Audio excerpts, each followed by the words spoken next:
Hi, today we are going to study haloalkanes and haloarenes. Today is the second lecture on this topic. Okay, before this, I have taken one class on this chapter or on this unit. Okay, तो आज जो है बच्चों haloalkanes and haloarenes का जो है ये second lecture है। पिछले लेक्चर में हम आपको बताए थे कि हेलोएल्केन्स किसको कहेंगे, यह कैसे बनता है, हेलोएरीन्स क्या है और यह कैसे बनता है। एग्जाम्पल से एक बार पुनः क्लियर कर देते हैं। This is alkane, this is alkane, है ना। हाइड्रोकार्बन है, कार्बन कार्बन सिंगल बॉन्ड है, एलिफेटिक है, यह एल्केन होगा। अब एल्केन से हम क्या किए, एक या एक से अधिक हाइड्रोजन परमाणु हटा के हेलोजन एटम हम जोड़ दिए।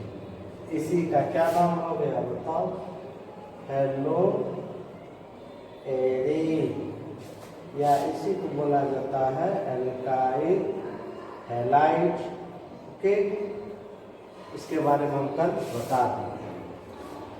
और दूसरा बताए थे हेलोएरीन्स। हेलोएरीन्स क्या है इसको समझिए बच्चों। ये हमारा aromatic compound arene, aromatic compound arene, specially benzene. Benzene का हम आपको नाम लिखे थे 6-एनुलिन, एनुलिन। इससे हम क्या करते हैं, हाइड्रोजन परमाणु यहाँ से हटा देते हैं और यहाँ पर हम क्लोरीन ब्रोमीन आयोडीन जोड़ देते हैं। इसी का नाम क्या हो गया, हेलोएरीन, या इसी को बोला जाता है एराइल हैलाइड।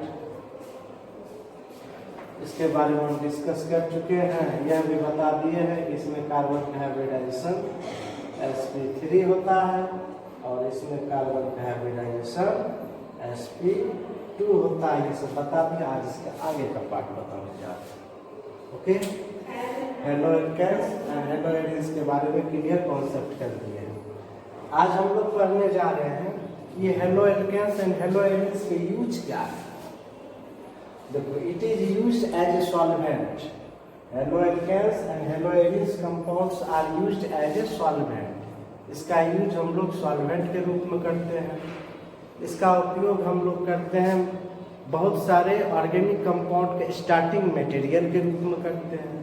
इसका यूज हम लोग करते हैं मेडिसिन के रूप में करते हैं, है ना। इसका उपयोग हम लोग करते हैं एनेस्थेटिक एजेंट के रूप में करते हैं। इसका उपयोग हम लोग कहाँ करते हैं, आर्टिफिशियल कैम्फर के रूप में करते हैं, है ना। तो इसका ढेर सारा एप्लीकेशंस है, इसके बारे में हम लोग को जानना है। इसका यूज मेडिसिन के रूप में कहाँ पर है, एनेस्थेटिक एजेंट के रूप में कहाँ पर है, आर्टिफिशियल कैम्फर के रूप में कहाँ पर है। ओके, सबसे पहले वेल नोन एग्जाम्पल जानिए। इसका यूज देखिए क्या है, हेक्साक्लोरो यूजेज बता रहे हैं। इसका यूज कहाँ, एज सॉल्वेंट, एज सॉल्वेंट, घोलक के रूप में इसका उपयोग किया जाता है ना। और कहाँ पर है, मेडिसिन के रूप में इसका यूज किया जाता है, मेडिसिन के रूप में इसका उपयोग किया जाता है। जैसे देखो, एक जो है मेडिसिन है, क्लोरीन कंटेनिंग कंपाउंड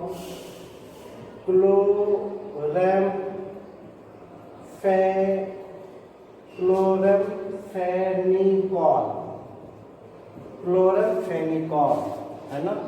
यह क्या है, क्लोरीन कंटेनिंग कंपाउंड है, एंटीबायोटिक है, एंटीबायोटिक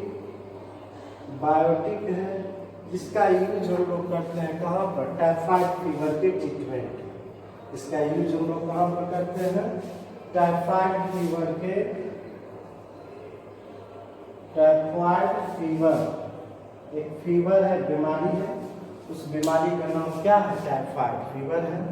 इस टाइफाइड फीवर में हम लोग क्या करते हैं? एंटीबायोटिक का यूज करते हैं, और एंटीबायोटिक के रूप में हम लोग जो यूज करते हैं क्या? क्लोरामफेनिकॉल। यह क्या है? क्लोरीन कंटेनिंग कंपाउंड है, यानी इस कंपाउंड में क्या पाया जाता है? क्लोरीन पाया जाता है, इसीलिए इसका नाम पड़ गया क्लोरामफेनिकॉल। यह एक एंटीबायोटिक है। अब कहोगे सर एंटीबायोटिक क्या होता है? आगे हम लोग पढ़ेंगे।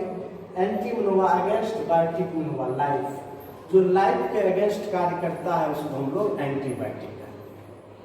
तो किसके लाइफ के अगेंस्ट? माइक्रो ऑर्गेनिज्म के लाइफ के अगेंस्ट कार्य करता है उसको एंटीबायोटिक कहते हैं।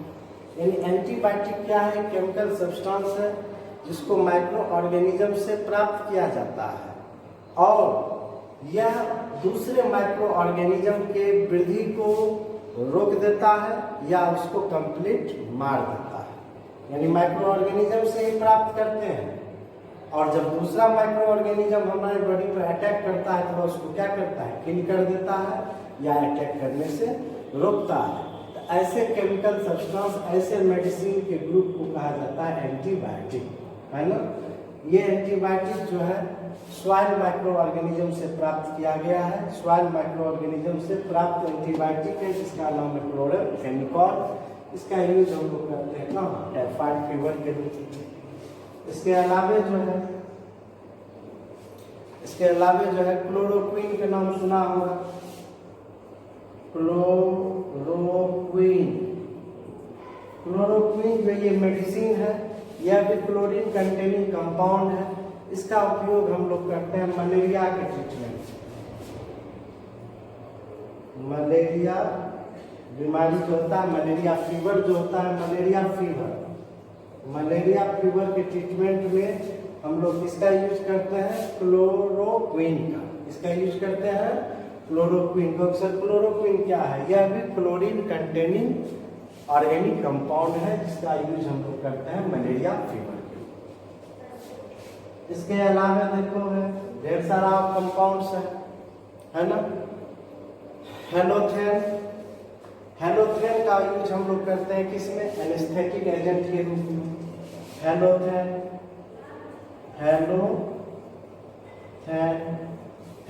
का यूज हम लोग करते हैं एनेस्थेटिक एजेंट के रूप में।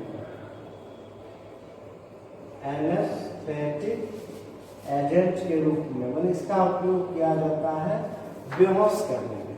जब डॉक्टर लोग ऑपरेशन करता है तो क्या होता है? यदि उसको जीवित अवस्था में ऑपरेशन करेगा तो पेशेंट जो है डॉक्टर को ऑपरेशन करने देगा? नहीं देगा। इसके लिए हम क्या करता है डॉक्टर? उसको पहले बेहोश करता है। तो बेहोश करने के रूप में पहले यूज किया जाता है क्लोरोफॉर्म का, ईथर का, इस सब का यूज किया जाता था। आजकल जो यूज किया जाता है हेलोथेन का, यह क्या है? एक एनेस्थेटिक एजेंट है। एनेस्थेटिक एजेंट मतलब ऐसा एजेंट जिसका उपयोग पेशेंट को बेहोश करने के लिए किया जाता है। यह सब मेडिसिन के रूप में इसका यूज है, समझे। और है fluorinated compound. Certain fluorinated compound है। कौन सा? हेलोथेन क्या है? यह है CF3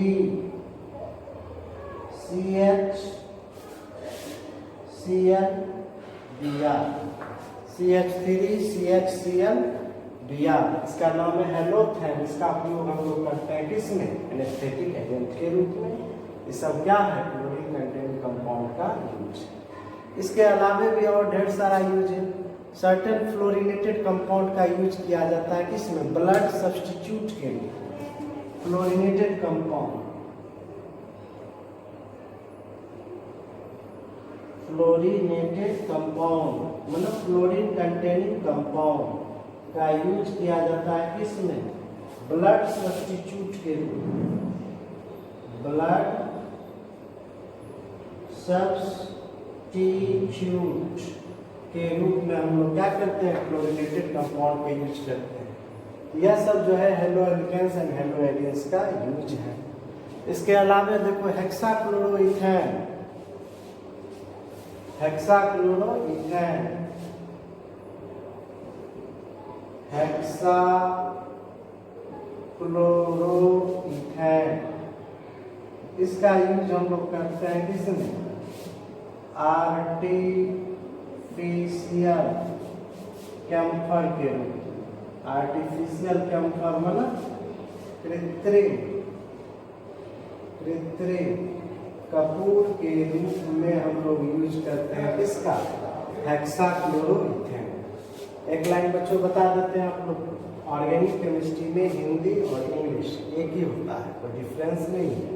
अब जैसे क्लोरमफेनिकॉल लिखे, ये मेडिसिन का नाम है, इसको हिंदी में भी क्लोरमफेनिकॉल ही लिखते हैं। क्लोरोक्विन को हिंदी में भी क्लोरोक्विन ही लिखा जाता है, समझ रहे हैं? हेलोथेन है, यह भी हेलोथेन को हिंदी में हेलोथेन ही लिखेंगे। अब हेक्साक्लोरोइथेन जो है इसका यूज किया जाता है कृत्रिम कपूर। तो आप लोग देखें पंडित जी लोग जब पूजा करते हैं तो लास्ट में कपूर जलाते हैं ना, वो कपूर तो है। ये नेचुरल कपूर, ये क्या है? आर्टिफिशियल कपूर। आर्टिफिशियल कपूर जो कृत्रिम कपूर है वह है क्या? हेक्साक्लोरोइथेन है। ये यही सब जो है आपका halo alkanes and halo arenes compound का यूज। ठीक,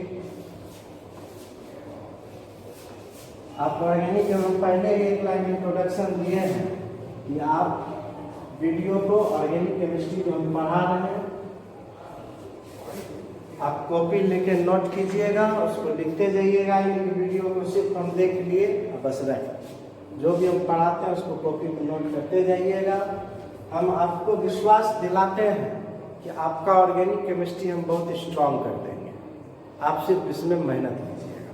ओके, क्योंकि फिजिकल का हम लगभग 4 चैप्टर पढ़ा ही दिए थे ऑनलाइन ऑफलाइन क्लास में, इसीलिए ऑनलाइन क्लास में यूट्यूब के माध्यम से हम आपको ऑर्गेनिक स्टार्ट किए हैं, उधर से इनऑर्गेनिक स्टार्ट किए हैं, 2 चैप्टर एक साथ स्टार्ट किए। तो अब इसी में पहले एक जानिए आपको, हम बेंजीन का आम नाम लिखे थे एनुलीन। बेंजीन का दूसरा नाम क्या लिखे थे? एनुलीन। तो सर बेंजीन का नाम जो है 6 एनुलीन क्यों पड़ा? एनुलीन क्या होता है इसके बारे में बताइए। आज हम आपको एनुलीन के बारे में बताने जा रहे हैं। एनुलीन पहले जानिए एनुलीन है क्या? एनुलीन कंपाउंड कैसे कंपाउंड को कहते हैं? कहता है monocyclic compound having alternate single bond and double bond is known as annulene compound. लिखिए, monocyclic compound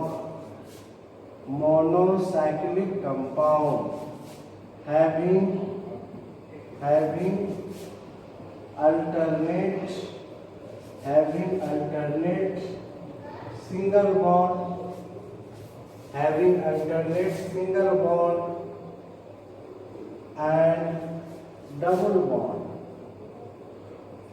double bond is called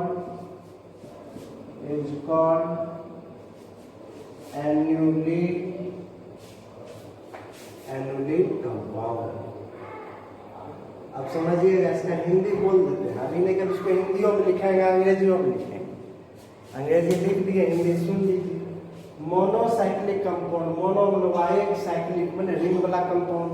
कल बताए ही है कि कुछ कंपाउंड ऐसे होते हैं जिसका स्ट्रक्चर ओपन होता है, ओपन स्ट्रक्चर वाले कंपाउंड को एलिफेटिक कंपाउंड कहते हैं, और बंद संरचना वाले कंपाउंड को साइक्लिक कंपाउंड कहा जाता है।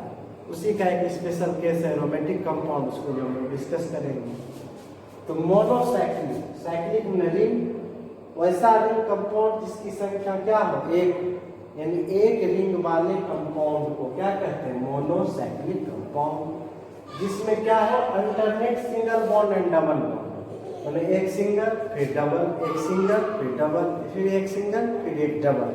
इसी को क्या कहते हैं? Alternate single bond and double bond. जिस मोनोसाइक्लिक कंपाउंड में पाया जाता है उसे हम लोग क्या कहते हैं? एनुलीन कंपाउंड कहा जाता है या एनुलीन सिस्टम कहते हैं। एग्जाम्पल देते हैं, आप समझ जाइएगा। जैसे देखिए भैया, यह कैसा कंपाउंड है? ओपन चेन स्ट्रक्चर है कि क्लोज्ड चेन स्ट्रक्चर? इस कंपाउंड का स्ट्रक्चर बंद है ना, या कंफ्यूज नहीं करना। ये जितना भी कॉर्नर है ये सब कार्बन को इंडिकेट करता है। यह साइक्लिक कंपाउंड है ना? इसकी संख्या कितना है? 1 है, इसीलिए मोनोसाइक्लिक कंपाउंड कहेंगे। है ना। ये कैसा कंपाउंड है? मोनोसाइक्लिक कंपाउंड है। उसके बाद देखिए double bond single bond double bond. देखिए अल्टरनेट पोजीशन पर है, double bond single bond double bond single bond double bond single bond double bond. यानी कि सिंगल बॉन्ड और डबल बॉन्ड क्या है? अल्टरनेट पोजीशन पर है, मैंने एक छोड़कर एक है और मोनोसाइक्लिक कंपाउंड है। तो ऐसे कंपाउंड को एनोडीन कंपाउंड कहा जाता है या एनोडीन सिस्टम कहते हैं। अब देखो इसमें कार्बन टोटल कितना है? 4। इसका नाम लिखने का तरीका है 4। ऐसे बड़ी ब्रैकेट में दे दिए 4 और इधर क्या लिख दिए? NuD। यानी इस कंपाउंड का क्या नाम होगा बच्चों बताओ? 4NuD। इसी का जो है आप आईपीएसी नेम जब बोलोगे तो क्या कहोगे? 1 2 3 4 ना। 1,3 साइक्लोब्यूटाडाइन। 1 पर डबल बॉन्ड है और 3 पर डबल बॉन्ड है तो क्या कहेंगे? 1,3 साइक्लोब्यूटाडाइन। देखिए बेंजीन है ना, ये बेंजीन देखिए आप, बेंजीन में टोटल कार्बन कितना है? 6। टोटल कार्बन कितना है? 6 कार्बन है ना। इसमें भी देखो तो अल्टरनेट पोजीशन पर कार्बन एंड डबल बॉन्ड है। Single bond double bond single bond double bond single bond double bond. आपको कल हम इंट्रोडक्शन दे दिए। सिंगल बॉन्ड वाले सिंगल बॉन्ड जब पाया जाता है तो उसको सिग्मा बॉन्ड कहते हैं। डबल बॉन्ड जब रहेगा तो एक सिग्मा 1 पाई। ट्रिपल बॉन्ड रहेगा तो उसमें से 1 सिग्मा 2 पाई। इसमें देखिए मोनोसाइक्लिक कंपाउंड है, अल्टरनेट पोजीशन पर single bond double bond single bond double bond single bond double bond पाया जाता है, इसलिए अभी एनुलिन सिस्टम होगा। और इसका नाम हम लोग क्या कहेंगे? 6NuD। इसी को हम लोग क्या बोलते हैं? या बेंजीन। क्या बोलेंगे? बेंजीन। इसका नाम तो जानते करते हो, 1,3 cyclobutadiene. 1,3 cyclobutadiene. This is the IPAC name of this compound and this is the name in annulene system. Okay? इसी तरह से देखिए, इसी तरह से आप देखिए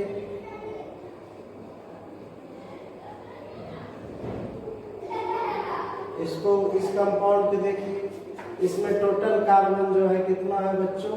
8। कितना है? 8। और इसमें देखो तो कार्बन अल्टरनेट पोजीशन पर है, एक सिंगल एक डबल एक सिंगल एक डबल है, इसीलिए इसका नाम क्या हुआ बच्चों? 8NuD। क्या नाम हुआ? 8NuD। एनुलिन सिस्टम क्या है बढ़िया से समझ में आ गया होगा। इसमें एक रिंग पाया जाता है ना, और कार्बन अल्टरनेट पोजीशन पर पाया जाता है, उसे एनुलिन सिस्टम कहते हैं। अब तो समझ में आ गया होगा कि बेंजीन को 6 एनुलिन क्यों कहते हैं। 6 मतलब इसमें कार्बन एटम की संख्या कितना है? 6। और इस सिस्टम का नाम क्या है? एनुलिन। क्लियर हो गया। इसी तरह से 10 एनुलिन है ना, 10 एनुलिन भी होता है। देखिए 10 एनुलिन क्या है उसको भी बता देते हैं आपको। 10 एनुलिन कंपाउंड किसको कहेंगे? देखिए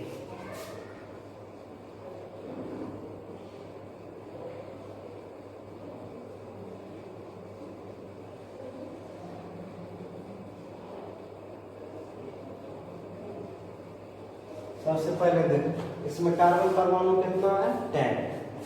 मोनोसाइक्लिक कंपाउंड है, एक ही रिंग है। देखिए double bond single bond double bond single bond double bond single bond double bond single bond double bond. देखो तो डबल बॉन्ड अल्टरनेट पोजीशन पर है, double single double single double single double single double. इसका नाम क्या हुआ बच्चों? 10NuD। 10NuD। अब एनुलिन सिस्टम क्या है कंसेप्ट क्लियर कर दिए। सबको कॉपी में अच्छी तरह से उतार लीजिए, है ना। यह हेलो एल्किन एरिन का सेकेंड लेक्चर है। कल एक लेक्चर हम दे दिए हैं, आज ये आपका सेकेंड लेक्चर है। क्लियर? एनुलिन सिस्टम समझ गए। उसके बाद हम आपको बता देंगे एरोमेटिक कंपाउंड क्या है, उसके बारे में बताएंगे। इसके पहले हम बता देते हैं कि अल्काइल ग्रुप क्या है। कल हम डिस्कस किए थे, फिर थोड़ा बढ़िया से बता देते हैं। एल्काइल ग्रुप क्या होता है? एल्काइल ग्रुप सब जानते होंगे आप, फिर से रिपीट कर देते हैं।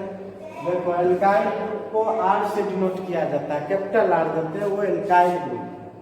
एल्काइल ग्रुप किसको कहेंगे समझिएगा, वो एल्केन है। अब एल्केन किसको कहते हैं हम आपको बता चुके हैं। एल्केन से जब हम एक हाइड्रोजन परमाणु हटा देते हैं तो जो नया ग्रुप बनता है उसको हम लोग एल्काइल ग्रुप कहते हैं। क्या कहते हैं? एल्काइल ग्रुप कहते हैं। इसको आर से डिनोट किया जाता है, हम दिमाग में रखिएगा। देखो इसका जो जनरल मॉलिक्यूलर फार्मूला होता है CnH2n+2 होता है। एल जो है नंबर है, CnH2n+2 होता है। इससे एक H हम हटा देंगे, CnH2n+1 होगा। ओके, CnH2n+1 हो गया। इसको क्या कहेंगे हम लोग? एल्काइल। एकदम दिमाग में रखना, इसे भूलना नहीं है। ये सब भूलने का मतलब है ऑर्गेनिक केमिस्ट्री समझने में कठिनाई। समझ में आया बच्चों? एल्केन से जब एक H हटा देते हैं तो जो नया ग्रुप बनता है उसको एल्काइल ग्रुप कहा जाता है। वैसे नोमेनक्लेचर इसके बाद डिस्कस करेंगे, इसीलिए हम बता रहे हैं। आप जानते हो, इसके बावजूद हम इसको बता रहे हैं। आप देखो n का वैल्यू 1 दे, क्या हो गया? CH4, n की जगह 1, यहाँ भी n की जगह 1, तो 2 गुना 1 2 2 4। इसको हम लोग क्या पढ़ेंगे? मीथेन। क्या बोलेंगे बच्चों? मीथेन। मीथेन से देखो एक H हम हटा, क्या बना? CH3। क्या बना? CH3। इसका नाम हुआ मिथाइल। क्या बोलेंगे? देखो एल्केन से एल्काइल, मीथेन से क्या हुआ? मिथाइल। मिथाइल को शॉर्ट में कहीं कहीं Me लिखा हुआ मिलेगा। Me जहाँ मिलेगा समझ जाना वो क्या है? मिथाइल। अब देखो N की जगह दे दिए हम 2, C2H6, ये तुम्हारा क्या हुआ? इथेन। क्या हुआ? इथेन। इथेन देखो इस तरह से लिखा हुआ जब कम रहता है, आपको ज्यादातर लिखा रहेगा इस तरह से, CH3 CH3, है ना? CH3 CH3, इसी को कहते हैं इथेन। यहाँ से देखो हम एक H क्या किए? हटा, तो क्या बनेगा? CH2 CH3। या इसी को आप क्या लिख सकते हैं? और C2H5। इसको हम लोग क्या पढ़ेंगे भैया? इथाइल। इसको क्या पढ़ोगे? इथाइल। यानी इथेन से जब एक H हटा दिए तो हम लोग क्या पढ़ेंगे? इथाइल। उसी तरह से जो N का वैल्यू दे दिए 3, तो C3H8, 3 दे दिए 3, 3 को निछा दो 8, C3H8। इसी को हम कैसे लिखते हैं? स्ट्रक्चर फार्मूला के रूप में, CH3 CH2 CH3। इसका नाम हुआ बच्चों प्रोपेन। क्या नाम हुआ? प्रोपेन। प्रोपेन से एक H हटा दिए, CH2 CH2 CH3। ओके, और यू में राइट इट लाइक C3H7। इसको हम लोग क्या पढ़ेंगे? प्रोपाइल। है समझ में? तो एल्काइल ग्रुप का कॉन्सेप्ट क्लियर हुआ। एल्केन से जब एक H हटाते हैं तो एल्काइल बनता है, मीथेन से मिथाइल, इथेन से इथाइल, प्रोपेन से प्रोपाइल, ब्यूटेन से ब्यूटाइल, पेंटेन से पेंटाइल। ये हमेशा आपको काम देगा। प्रोपाइल जो C3H7 लिखा हुआ कब मिलेगा? ज्यादातर आपको लिखा हुआ मिलेगा CH2 CH3 CH2 CH2 CH3। इस फॉर्म में आपको लिखा हुआ मिलेगा। इसको एल्काइल ग्रुप कहते हैं। समझ में आ गया ना? अगेन एल्काइल ग्रुप पूछेगा तो बताना, जब एल्केन से एक H हटाते हैं तो जो नया ग्रुप बनता है उसको क्या कहेंगे? Alkyl. Okay, the group obtained by the removal of one hydrogen atom from alkane is known as alkyl. Okay, concept clear हो गया होगा बच्चों? 2 टर्म क्लियर कर दिए। एनोनिम सिस्टम क्या है? अल्काइल ग्रुप क्या है? दूसरा हम बताने जा रहे हैं एरोमेटिक स्पेसीज किसको कहें। एरोमेटिक स्पेसीज क्या है इसको समझिए। एरोमेटिक स्पेसीज, एरोमेटिक कंपाउंड और एरोमेटिक स्पेसीज किसको कहेंगे। एरोमेटिक कंपाउंड और ion, aromatic compound, aromatic compound किसको कहेंगे या एरोमेटिक आयन किसको कहेंगे। ओके, एरोमेटिक कंपाउंड्स किसको कहेंगे या एरोमेटिक आयंस किसको कहेंगे।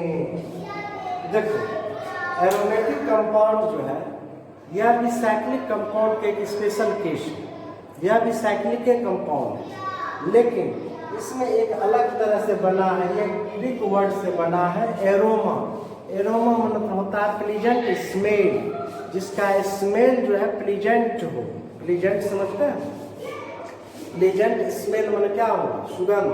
प्लीजेंट स्मेल जिसका गंध क्या हो, खुशनुमा, खुशनुमा हो, उसे क्या कहते हैं प्लीजेंट स्मेल।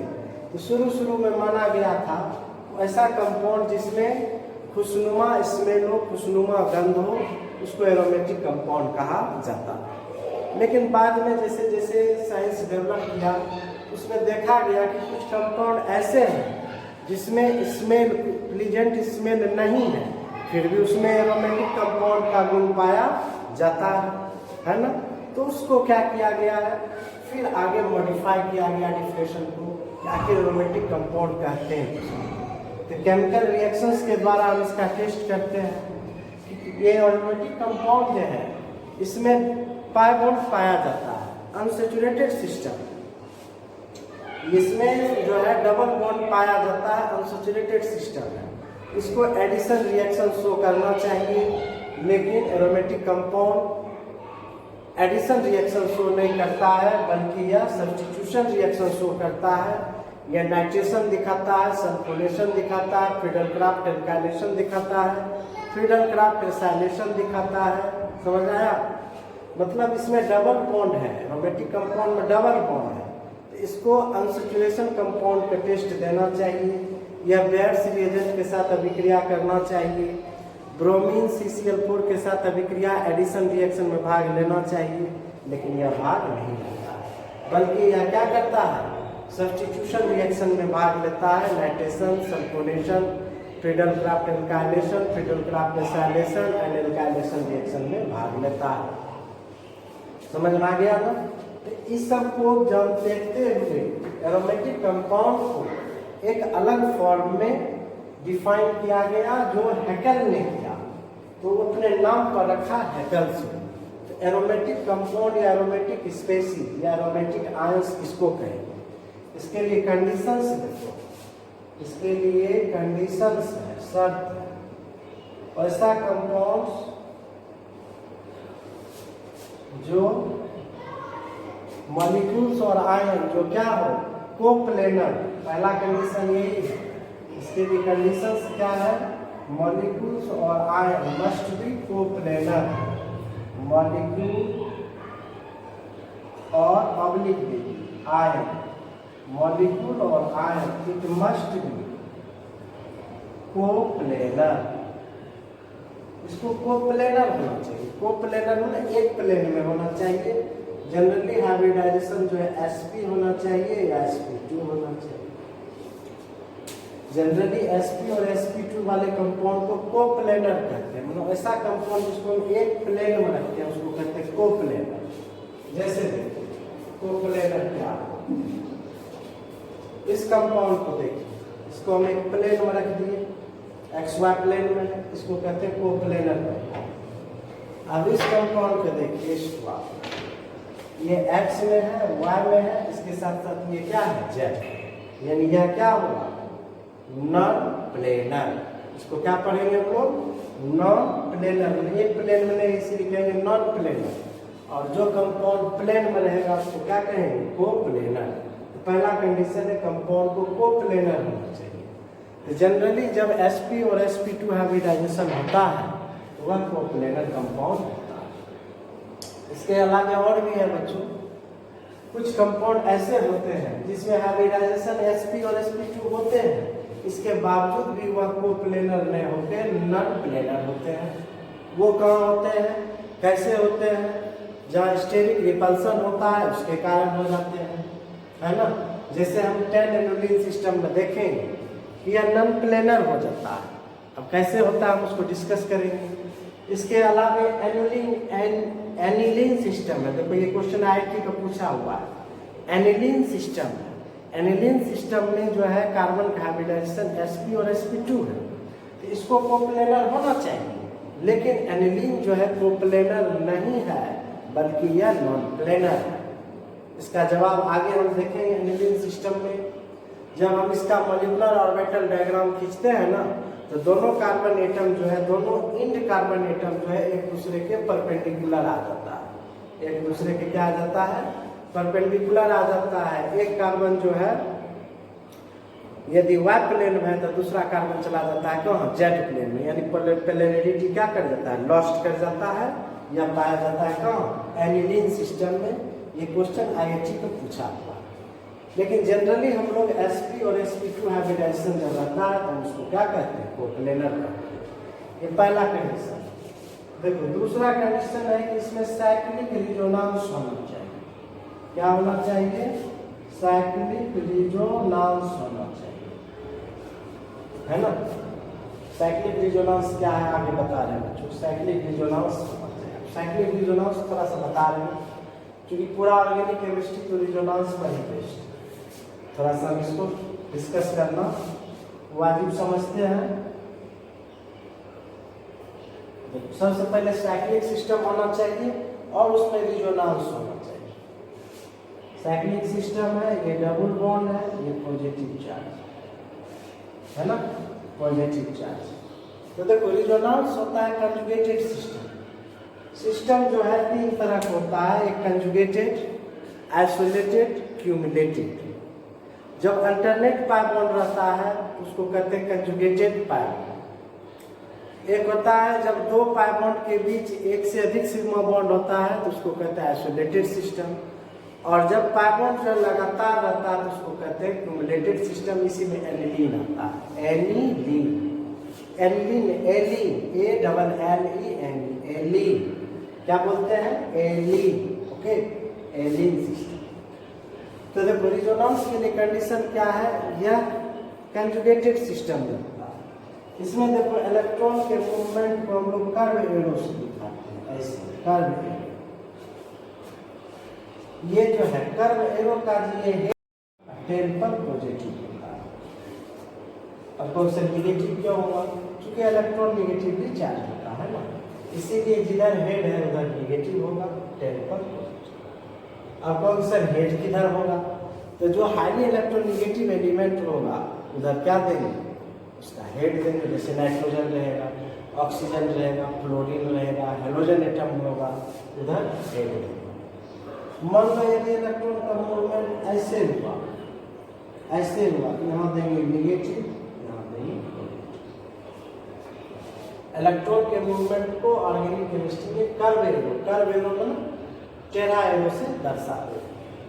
अब देखिए यहाँ कंजुगेटेड सिस्टम है, double bond, single bond, positive charge, pi bond, single bond, positive charge. ये क्या है, pi bond positive charge conjugation है। या इधर से देखेंगे double bond, single bond, positive charge, इधर से भी कंजुगेशन है, इधर से भी कंजुगेशन है। अब यहाँ समझिएगा, ये भी कार्बन है, ये भी कार्बन है, ये कार्बन प्लस है। कार्बन पर जब प्लस आ जाता है समझिएगा, कार्बन है, कार्बन प्लस है, कार्बन माइनस है ना। इसमें से सबसे ज्यादा इलेक्ट्रोनेगेटिविटी किसका होगा, कार्बन प्लस का। उससे कम किसका होगा, कार्बन का होगा। और सबसे कम किसका होगा, कार्बन माइनस का होगा। ये माइनस है, यानी इसमें इलेक्ट्रॉन ग्रहण करने की क्षमता कम है, यानी इसका इलेक्ट्रोनेगेटिविटी सबसे ज्यादा होगा, उसके बाद इसका होगा, सबसे कम इसका होगा। समझ गया ना। इसीलिए देखिए ये कार्बन है, ये कार्बन प्लस है, क्योंकि इस कार्बन की इलेक्ट्रोनेगेटिविटी ज्यादा है, इसीलिए एरो का मूवमेंट किधर होगा, पॉजिटिव चार्ज की ओर होगा। इस तरह से हम पोलराइज करेंगे, है ना। तो क्या हो गया, ये ऐसे पोलराइज किया तो क्या आ गया पॉजिटिव, बता चुके हैं 10 पर आ जाएगा पॉजिटिव, यहाँ क्या आया निगेटिव, पॉजिटिव निगेटिव मिल के यहाँ क्या बना डबल बॉन्ड बना। फिर देखिए यहाँ, फिर ये double bond single bond positive charge, फिर क्या होगा कंजुगेशन, ऐसे की मूवमेंट, तो क्या होगा यहाँ क्या हो जाएगा पॉजिटिव, यहाँ क्या होगा निगेटिव, पॉजिटिव निगेटिव के बीच फिर बॉन्ड बना है ना। फिर पोलराइज कीजिएगा इस तरह से ऐसे, तो फिर क्या हो जाएगा पाई बॉन्ड यहाँ बन जाएगा, पॉजिटिव चार्ज यहाँ आ जाएगा, यानी फिर इसी स्ट्रक्चर पर आ जाएगा। तो कहने का मतलब ऑर्डिनोलॉस इसको कहते हैं, आप समझिएगा। इस स्ट्रक्चर में पाई बॉन्ड यहाँ, इस स्ट्रक्चर में पाई बॉन्ड यहाँ है, उस स्ट्रक्चर में पाई बॉन्ड यहाँ है। फिर समझिएगा इस स्ट्रक्चर में पाई बॉन्ड यहाँ है, उस स्ट्रक्चर में यहाँ है, इस स्ट्रक्चर में यहाँ है, यानी पाई बॉन्ड अपना पोजीशन क्या करेगा चेंज कर देगा। पाई बॉन्ड के पोजीशन या नॉन बॉन्डिंग इलेक्ट्रॉन के पोजीशन चेंज करने की क्रिया को ही रिजोनेंस कहा जाता है, समझ गए। फिर समझिएगा पाई इलेक्ट्रॉन या नॉन बॉन्डिंग इलेक्ट्रॉन का पोजीशन माना स्थान एक जगह से कहाँ चलाएगी, पाई बॉन्ड यहाँ से यहाँ चलाया, फिर यहाँ से कहाँ चलाया यहाँ चलाया। पाई इलेक्ट्रॉन के पोजीशन चेंज करने की क्रिया को ही कहते हैं रिजोनेंस। और यदि रिजोनेंस साइक्लिक सिस्टम में होगा तो वह कंपाउंड क्या होगा एरोमेटिक हो सकता है। रिजोनेंस के बारे में और ढेर सारा बात है, आगे बताएंगे, यहाँ चूंकि उतना बताने लगेंगे तो फिर टॉपिक से कन्वर्ट कर जाएंगे, दूसरे जगह डाइवर्ट कर जाएंगे। ओके, एंड तीसरा देखो इसके लिए कंडीशन क्या है, यह हैकेल रूल का पालन करता है ना। हैकेल रूल का पालन करेगा तो हम उसको क्या कहेंगे एरोमेटिक कंपाउंड कहेंगे। थर्ड कंडीशन क्या है, यह हैकेल रूल, हैकेल रूल का पालन करता है। अब सर हैकेल रूल क्या है, हैकेल रूल है यदि किसी सिस्टम में 4n+2 पाई इलेक्ट्रॉन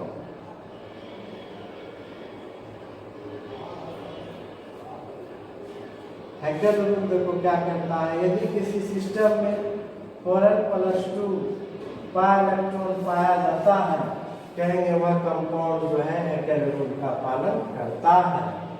और यदि किसी कंपाउंड में 4n+2 पाई इलेक्ट्रॉन नहीं पाया जाएगा तो वह कहेंगे हैकेल रूल का पालन नहीं करता है। तो सर n क्या है, n जो है यहाँ 0 1 2 3 4, ओके, n का मान बदलते जाएंगे।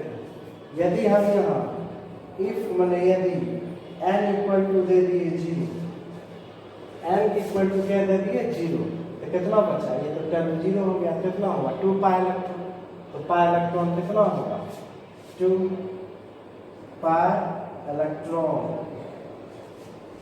पाई इलेक्ट्रॉन कितना होगा 2।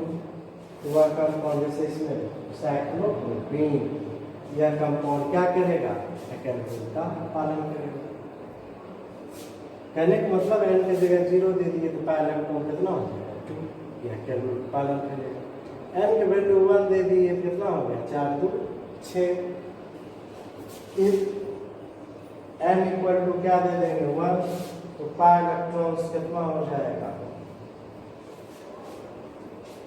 6। जैसे देखिए ये बेंजीन है ना, बेंजीन पाई इलेक्ट्रॉन कितना हो गया 6, यह क्या होगा हेक्स, हैकेल रूल का पालन करेगा। यह कंफ्यूज नहीं करना बच्चों, देखो 1 2 3 पाई बॉन्ड 3 है और एक बॉन्ड बनता है 2 इलेक्ट्रॉन से, 3 दूनी 6 पाई इलेक्ट्रॉन। अब देखिए n इक्वल टू हम लोग क्या कह देंगे 2, तो पाई इलेक्ट्रॉन्स कितना होगा 10। जैसे बेंजीन, बेंजीन के बाद क्या देंगे नेप्थलीन, इसका नाम बेंजीन है, इसका नाम क्या है नेप्थलीन है, इसका नाम क्या है नेप्थलीन।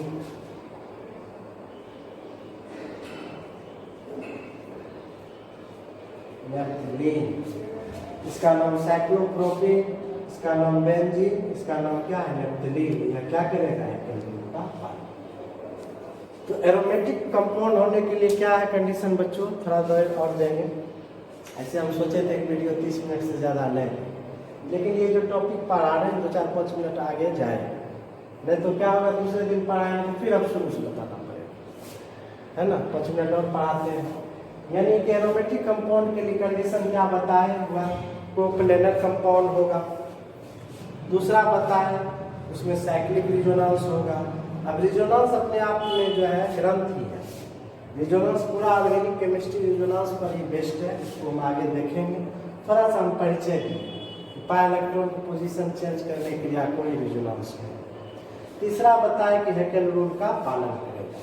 जो ये तीनों जो कंपाउंड या जो मॉलिक्यूल या जो आयन इस तीनों कंडीशन को फुलफिल करेगा, पालन करेगा, उसको एरोमेटिक कहेंगे।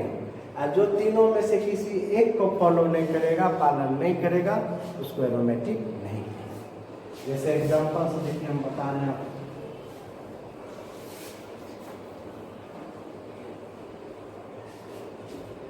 एग्जांपल्स, थोड़ा यही रुको, हो गया 5 मिनट और पढ़ाएंगे। तो एग्जांपल देखिए, इसको देखो, इसमें पाई इलेक्ट्रॉन कितना है, 2 पाई इलेक्ट्रॉन, है ना। साइक्लिक रिजोनेंस संभव है। इसमें क्या होगा, यानी हेकेल रूल का पालन कर रहा है, हेकेल्स रूल का पालन कर रहा है। और क्या हो रहा है इसमें, साइक्लिक रिजोनेंस हो रहा है ना। और क्या है, यह कोप्लेनर है। हाइब्रिडाइजेशन जो है sp_sp2 है, sp_sp2 है ना। इस कार्बन का sp2, इस कार्बन का sp2, इस कार्बन का भी sp2। इसीलिए हम इसको क्या कहेंगे, बोलो, एरोमेटिक। एरोमेटिक आयन है, यहाँ एरोमेटिक स्पेसीज लिख देते हैं, एरोमेटिक स्पेसीज। यानी एरोमेटिक जो है यह एरोमेटिक कंपाउंड भी हो सकता है, एरोमेटिक मॉलिक्यूल्स भी हो सकता है, एरोमेटिक आयंस भी हो सकता है, इसीलिए हम इसको एरोमेटिक आयन कहते हैं। अब इसको देखो बच्चों, इसको आप देखिए,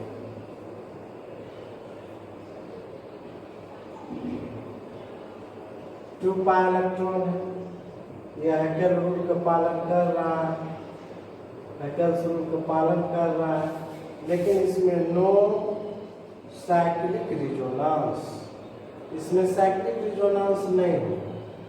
अब कहोगे सर क्यों नहीं होगा इसमें, इसीलिए नहीं होगा कि यहाँ पाई बॉन्ड है, फिर क्या है सिंगल बॉन्ड, फिर क्या है सिंगल बॉन्ड, यानी इसमें कंजुगेशन नहीं है। पाई बॉन्ड सिंगल बॉन्ड, फिर क्या है सिंगल बॉन्ड, इसमें नो कंजुगेशन, नो रिजोनेंस। इसमें क्या रिजोनेंस हो रहा है, pi bond single bond positive charge, इसमें क्या है कंजुगेशन है, इसमें कंजुगेशन नहीं है, नो साइक्लिक रिजोनेंस, इसीलिए क्या है नॉन एरोमेटिक, नॉन एरोमेटिक, यह एरोमेटिक नहीं है। अब कौन सा है ये क्या हो, निगेटिव दे देते हैं। एक निगेटिव का मतलब होता है 2 इलेक्ट्रॉन। इसमें देखिए तो पाई इलेक्ट्रॉन टोटल, ये पाई इलेक्ट्रॉन की तरह बिहेव करेगा, ऐसे रिजोनेंस होगा, ये पाई बॉन्ड बन जाएगा, ये इसे हो जाएगा। यहाँ पाई इलेक्ट्रॉन्स, यहाँ पाई इलेक्ट्रॉन्स कितना तो 4 पाई इलेक्ट्रॉन, है ना। यह क्या कर रहा है, हेकेल रूल का पालन नहीं कर रहा। हेकेल रूल का पालन कब करेगा, जब मॉलिक्यूल या स्पीशीज में पाई इलेक्ट्रॉन कितना होगा, हेकेल रूल्स के अनुसार पाई इलेक्ट्रॉन कितना होगा, 2 होगा, 6 होगा, 10 होगा, 14 होगा, 18 होगा, 4 4 16 2 18, है ना। 4 6 12 2 14 4 13। यदि इतना स्पेसिस रहेगा तो कहेंगे यह हेकेल रूल का पालन करेगा। लेकिन इसमें पाई इलेक्ट्रॉन है कितना, 4 है, इसीलिए हेकेल रूल का पालन नहीं करता है ना। इसीलिए इसको क्या कह देंगे हम लोग, नॉन एरोमेटिक, समझे। 2 पाई इलेक्ट्रॉन होगा, 6 पाई इलेक्ट्रॉन होगा, 10 पाई इलेक्ट्रॉन होगा, तभी ना होगा एरोमेटिक, तभी नहीं है हेकेल रूल का पालन करेगा। इसमें पाई इलेक्ट्रॉन है कितना 4, इसीलिए नॉन एरोमेटिक। अब बहुत स्टूडेंट को कंफ्यूजन होगा कि सर पाई इलेक्ट्रॉन यहाँ 4 कैसे होगा, 2 बोले। देखिए 4 ऐसे इसलिए हुआ, ऐसे किया ऐसे, तो देखिए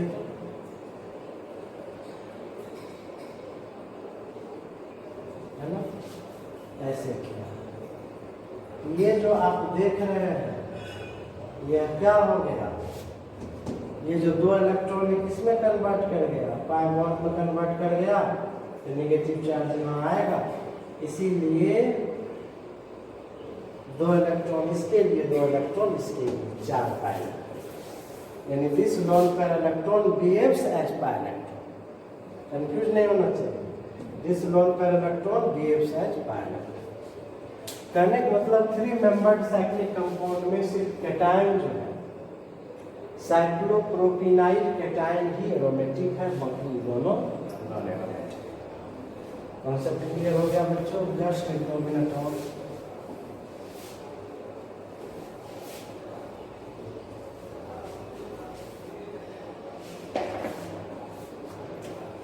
इसमें बेंजीन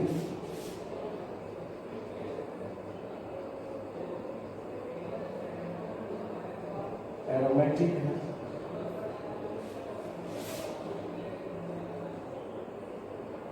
नैप्थलीन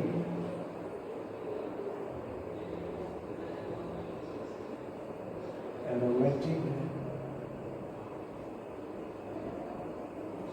नैप्थलीन। फिर बाद देखिए एंथ्रासीन, फिनेंथ्रीन,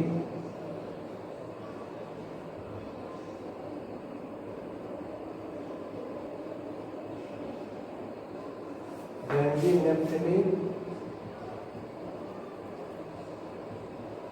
एंथ्रासीन, है ना, यह सब एरोमेटिक कंपाउंड है, इसको कहते हैं बेंजीनवाइड।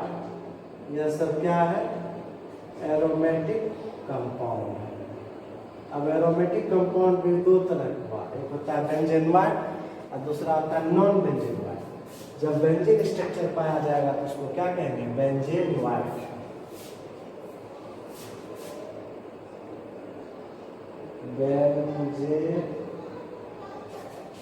बेंजीनवाइड। अब देखो इसके अलावा बहुत कंपाउंड है, ऐसे कंपाउंड है एरोमेटिक कंपाउंड जो बेंजीन के स्ट्रक्चर नहीं है, इसके बावजूद भी वह एरोमेटिक। उसमें देखो एग्जांपल आता है आपका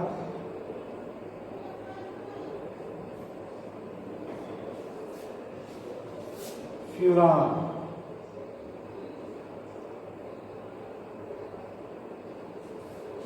एक आता है थायोपीन,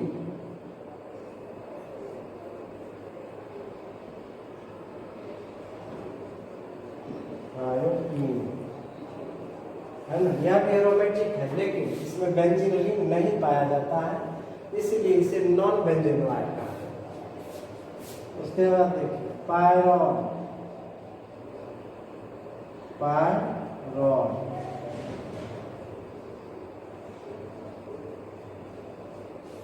है ना, एक है आपका पायरिडीन, पायरिडीन, पायरिडीन, शॉर्ट में PY, है ना। lone pair outside the aromatic sextet and the lone pair present inside the aromatic sextet। यह सभी क्या है, यह भी एरोमेटिक कंपाउंड है, यह भी एरोमेटिक कंपाउंड है, लेकिन इसमें बेंजीन रिंग नहीं है, इसलिए इसे कहा जाता है नॉन बेंजीनवाइड। आज बच्चों 3 टॉपिक हम क्लियर कर दिए, 3 की 4 बताए कि हेलो एल्केन्स, हेलो एरिन्स का पहला यूज क्या है, दूसरा बताए एनिलीन सिस्टम क्या है, तीसरा बताए एल्काइल ग्रुप किसको कहते हैं, चौथा हम आपको पढ़ाए कि एरोमेटिक कंपाउंड या एरोमेटिक स्पीशीज किसको। वीडियो को बच्चों अच्छे से देखिएगा, इसको कॉपी में जरूर नोट करते जाइएगा। सेकेंड लेक्चर है, ऑर्गेनिक केमिस्ट्री का सेकेंड लेक्चर है, इसको अच्छे तरह से पढ़िएगा। कुछ प्रॉब्लम होगा तो आप कमेंट कीजिएगा, हम दूसरे क्लास में हम आपका जवाब देंगे। कहीं भी प्रॉब्लम आपको दिखाई पड़े समझने में तो कमेंट बॉक्स में लिखिएगा, और आपका रिप्लाई जो है हम सेकेंड क्लास नेक्स्ट क्लास लेंगे उसमें देंगे। इस वीडियो को अपने फ्रेंड को जो हमारे पास पढ़ते हैं या जो हमारे पास नहीं भी पढ़ते हैं, चैनल का नाम बता दीजिएगा, संजीव केमिस्ट्री क्लासेस भागलपुर है, वो इस चैनल को देखेगा, इसको लाइक और सब्सक्राइब कीजिए, वही हम लोग का एनर्जी है। जितना लाइक और सब्सक्राइब कीजिएगा वही हम लोग का क्या है, एनर्जी है। उतने एनर्जी से उतने पोटेंशियल से हम आपको पढ़ाएंगे। थैंक्स।